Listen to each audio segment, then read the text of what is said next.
teman-teman semuanya, pada kesempatan kali ini kami dari kelompok C akan menjelaskan mengenai KKSB atau OPM yang akhir-akhir ini menjadi konsumsi masyarakat kita ini. Berbicara mengenai konflik di Papua, tak lepas dengan isu gerakan kelompok kriminal sipil bersenjata KKSB atau Organisasi Papua Merdeka OPM.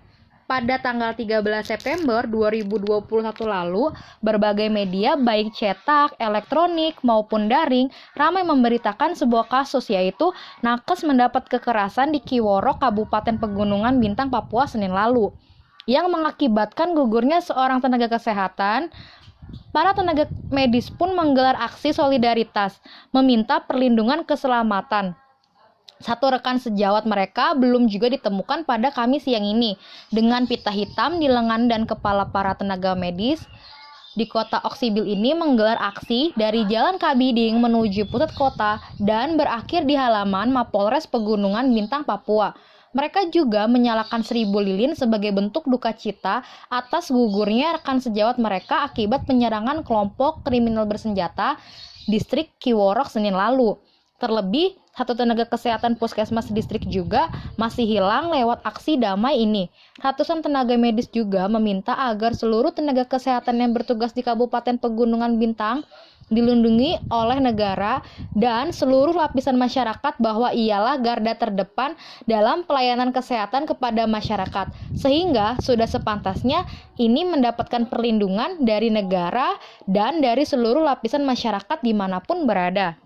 Mereka juga menyatakan keprihatinan dan duka yang mendalam akibat adanya tindakan kekerasan terhadap anak yang menimbulkan korban jiwa atas aksi penyerangan kelompok kriminal bersenjata ini.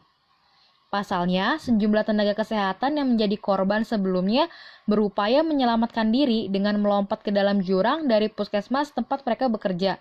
Dan sejumlah fasilitas umum lainnya menjadi sasaran penyerangan oleh kelompok kriminal sipil bersenjata KKSB atau Organisasi Papua Merdeka OPM. Sejumlah media di Indonesia turut memberitakan media tersebut dapat dikatakan juga merupakan harian umum yang paling laris dikonsumsi oleh masyarakat sekitar. Hal tersebut membuat seluruh wacana yang ditampilkan oleh sejumlah media tersebut cukup berpengaruh pada masyarakat secara khusus dan masyarakat Indonesia secara umumnya. Dan menurut Undang-Undang Hukum Indonesia, OPM sudah dapat dikatakan sebagai organisasi yang dilarang beredar di Indonesia, dikarenakan memiliki ideologi untuk memisahkan diri dari Indonesia. Sebagaimana tertera pada pasal 87 KUHP tentang perbuatan untuk melakukan suatu makar.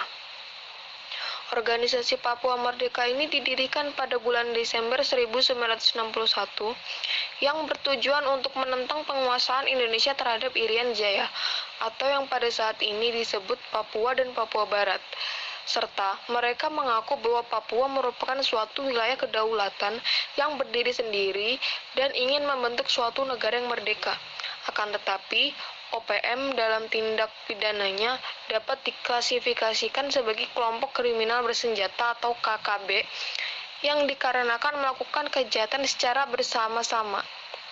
Namun, OPM juga dapat disebut sebagai kelompok kriminal separata atau KKSB karena ingin memisahkan diri dari Indonesia dan menciptakan pemerintahan baru.